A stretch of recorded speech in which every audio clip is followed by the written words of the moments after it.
Guys in my car giving you an out of the theater reaction, and I am shell shocked from the creator.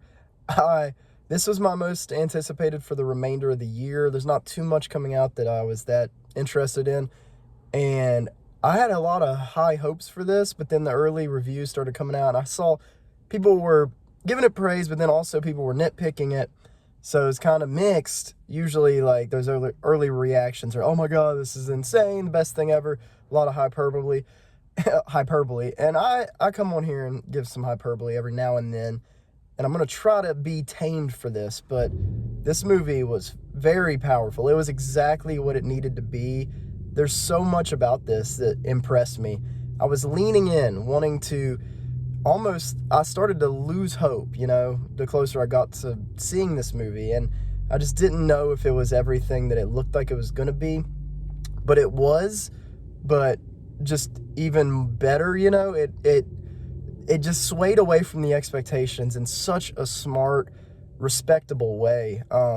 There's spectacle here, but the movie's not action scene. There's not really an action scene in the movie. It was a very intimate, study on humanity led by John David Washington. There's a little bit of character studies in there, but it's more of just a whole of just us, of beings. And John David Washington, I loved him in Tenet, but Nolan can bring the best out of anybody. I've never really thought he's a good actor. He's got a good presence, but he's not a good actor.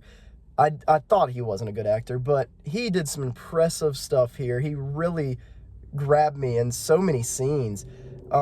And I should have fact-checked before I started this video. The little girl that plays the main AI you've seen in the trailers, I need to know that actress's name. I'm going to put it in the description or in the comments.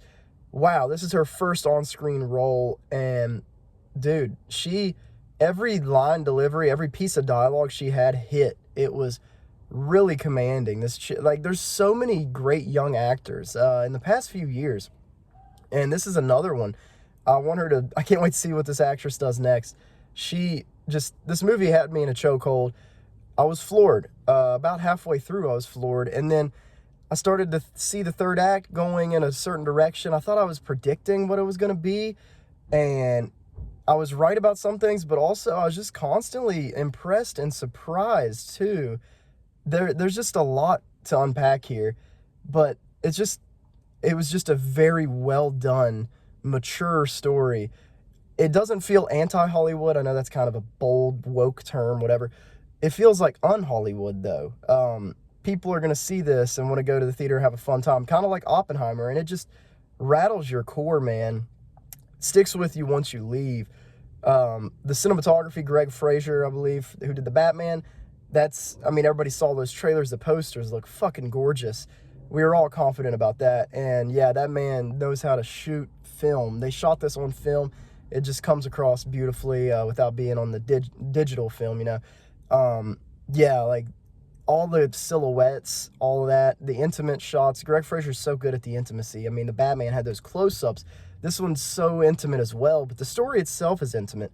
And the main thing I was worried about was the lack of emotion, because John David Washington, that's my main critique with him, is I don't really connect with him in most of the performances I've seen, but I was really emotionally invested into this. I was going in being critical, like I said.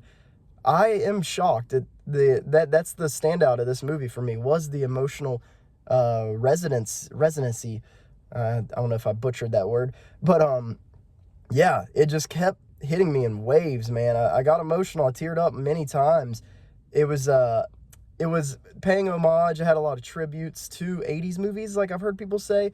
Feels like Blade Runner, Terminator. Heard that a lot too. It takes inspiration from some of the great sci-fi movies, but it has its own DNA. This movie found its own identity, and I think it'll be remembered for that. I think this is a very important movie that if you lean in and give it a chance, you're not gonna forget this one.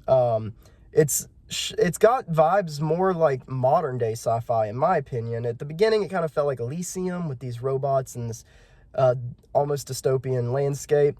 But there's also a little bit of Ad Astra with the core emotion, with Brad Pitt and stuff like that in that movie. I don't want to lean into spoilers, but yeah, it had a little bit of Ad Astra. It had a little bit of District 9 as well, which is like the crookedness of the world and blending into our reality, where you could watch this maybe in 10 years and it'll feel like a documentary.